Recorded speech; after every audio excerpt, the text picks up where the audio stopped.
Selamat pagi, terima kasih atas waktu dan kesempatan yang diberikan kepada kelompok kami, yaitu kelompok 10. Kami akan mempresentasikan hasil diskusi kami tentang sistem reproduksi hewan. Kepada pemateri pertama, dipersilakan. Sistem reproduksi yang pertama adalah sistem reproduksi Pisces. Siklus reproduksi ikan bersifat tahunan, sehingga dapat dikatakan sebagai siklus yang teratur. Akan tetapi, ada juga beberapa jenis ikan yang dapat bereproduksi lebih dari sekali dalam setahun. Meskipun pada umumnya, reproduksi ikan dilakukan secara bertelur atau ovipar, tetapi ada juga ikan yang bereproduksi dengan cara beranak atau vivipar, atau bertelur dan beranak atau ovovivipar. Organ reproduksi Pisces. Yang pertama, untuk jantan. Terdiri atas sepasang testis yang pada umumnya lonjong, halus dan berwarna putih atau kekuningan. Letak testis menggantung pada dinding lengan rongga parut atau abdomen. Berat testis saat matang mencapai 12% dari berat tubuh ikan. Testis berfungsi untuk menghasilkan spermatozoa yang akan dialirkan ke saluran sperma menuju lubang urogenital. Lubang urogenital adalah lubang tempat bermuaranya saluran kelamin dan saluran urin, sehingga melalui lubang urogenital inilah sistem spermatozoa akan dikeluarkan.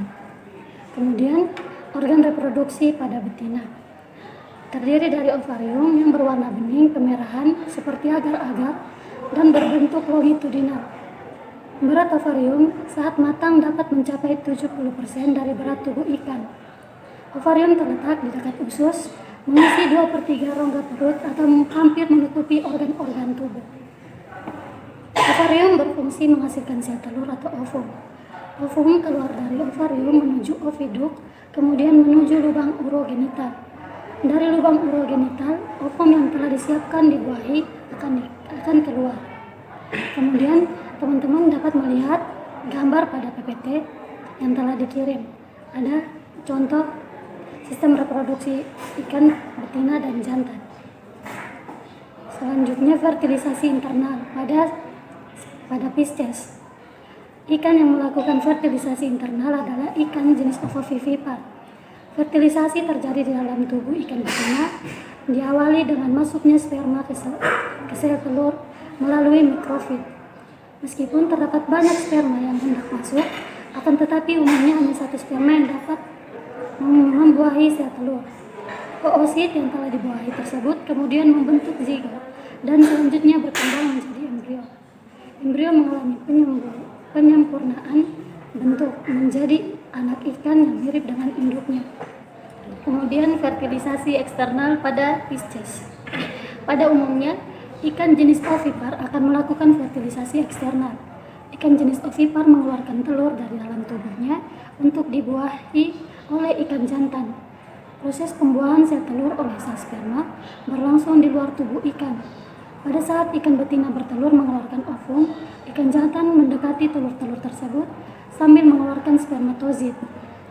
Apabila ovum bertemu dengan spermatozid, maka terjadilah fertilisasi yang menghasilkan zigot untuk kemudian tumbuh dan berkembang menjadi embrio ikan. Telur ikan yang telah dibuahi tampak seperti bulatan-bulatan kecil berwarna putih. Telur-telur ini akan menetas dalam waktu 20-24 jam. Anak ikan yang baru menetas mendapat makanan dari sisa kuning telurnya yang masih menempat di dalam perutnya. Anak ikan dapat langsung hidup sendiri, hanya beberapa jenis ikan, terutama ikan jantan yang menjaga anak-anaknya. Kemudian, sistem reproduksi amfibi. Teman-teman bisa melihat pada gambar. Yang pertama, sistem genitalia amfibi betina. Terdiri atas sepasang ovarium yang menghasilkan ovum. Saat ovum matang akan ditampungi oleh infundibulum, kemudian menuju ke oviduk dan keluar melalui kloaka. Selanjutnya, sistem genitalia amfibi jantan. Terdiri atas sepasang testis yang menghasilkan sperma yang kemudian akan mengalir ke vas deferens dan kemudian akan dikeluarkan melalui kloaka. Reproduksi amfibi terjadi secara eksternal. Ketika musim kawin tiba, katak jantan akan menempelkan tubuhnya pada punggung katak betina dan menekan perut katak betina. Selanjutnya saya kembalikan kepada moderator. Pada pemateri kedua dipersilakan. Yang berikut sistem reproduksi reptil. Reptil jantan memiliki ductus mesoporus berfungsi sebagai saluran reproduksi yang akan menuju kelioka. Organ reproduksi reptil betina adalah ovarium. Ovarium berfungsi untuk membentuk ovum atau sel telur. Ovarium ini berjumlah sepasang, berbentuk oval, dan ciri adanya benjolan-benjolan pada bagian permukaannya. Ovarium reptil terletak pada bagian ventra, kolumna, vertebratis. Saluran reproduksi reptil betina berupa oviduk panjang dan bergelung. Bagian interiornya terbuka ke rongga selom sebagai ostum, sedangkan bagian posterior bermuara. Sistem reproduksi reptil. Ovarium reptil betina yang telah dibawahi oleh sperma akan melewati oviduk.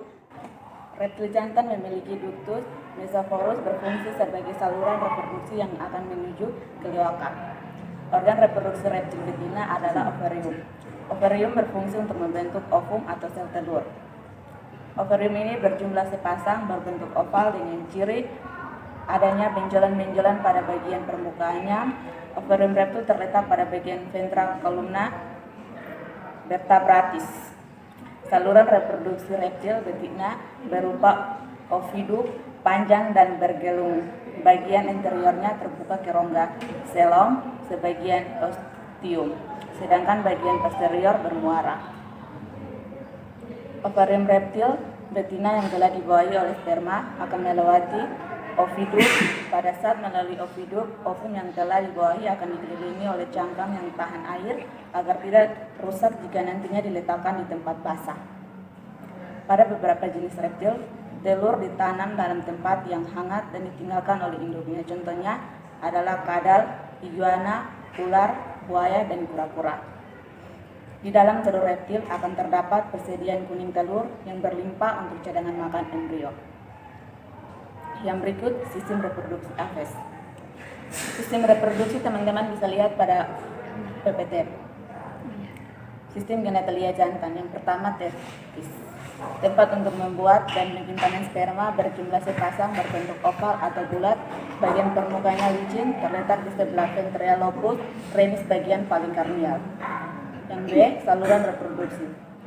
Tubulus mesoporus membentuk ductus afferans dan epidermis. Ductus bergelung dan membentuk ductus deferens atau vas deferens. Ductus efferens berhubungan dengan epidermis yang kecil kemudian menuju ductus efferens.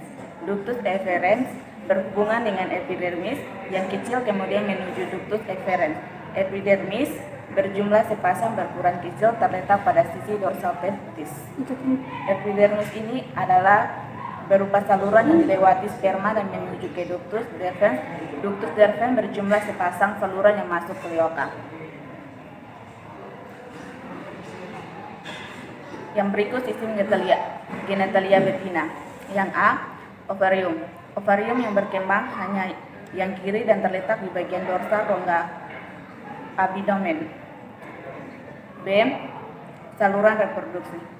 Oviduk yang berkembang hanya yang sebelah kiri, bentuknya panjang, bergulung, diletakkan pada dinding tubuh oleh mesoleafing dan dibagi menjadi beberapa bagian.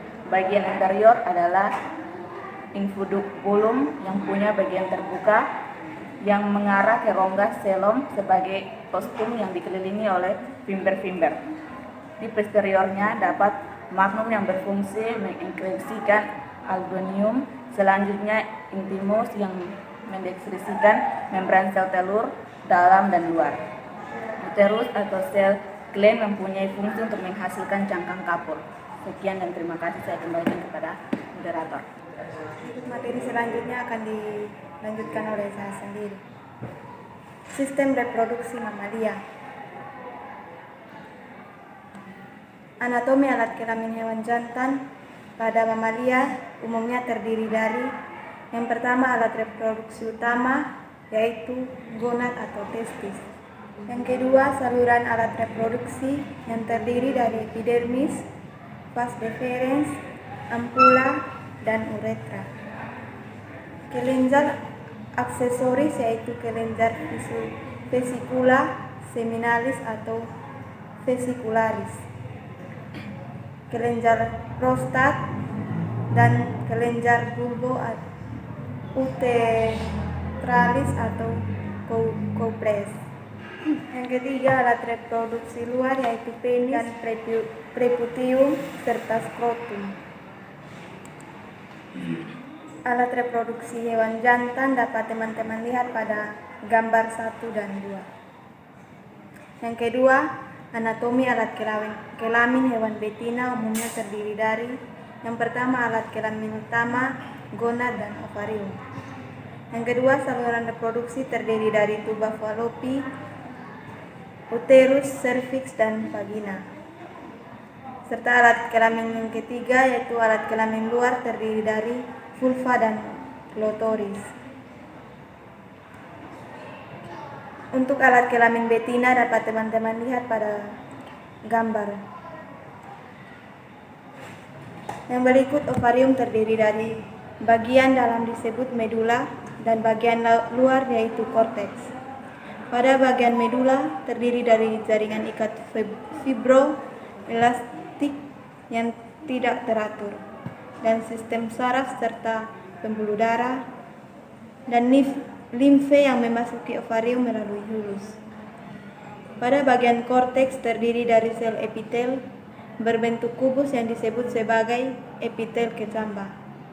Jaringan ikat pada korteks mengandung banyak fibroblast, beberapa kolagen dan serabut retikuler, bulu-bulu darah, limfe, syaraf, dan serabut-serabut otot polos. Suatu jaringan ikat yang meliputi permukaan ovarium yang terdiri dari kapsul pengikat dari serat-serat kolagen disebut tunika albugenia. Untuk gambar ini dapat teman-teman lihat pada PPT. Sekian presentasi dari kelompok kami. Mohon maaf jika ada salah dalam kami memaparkan materi. Sekian dan terima kasih.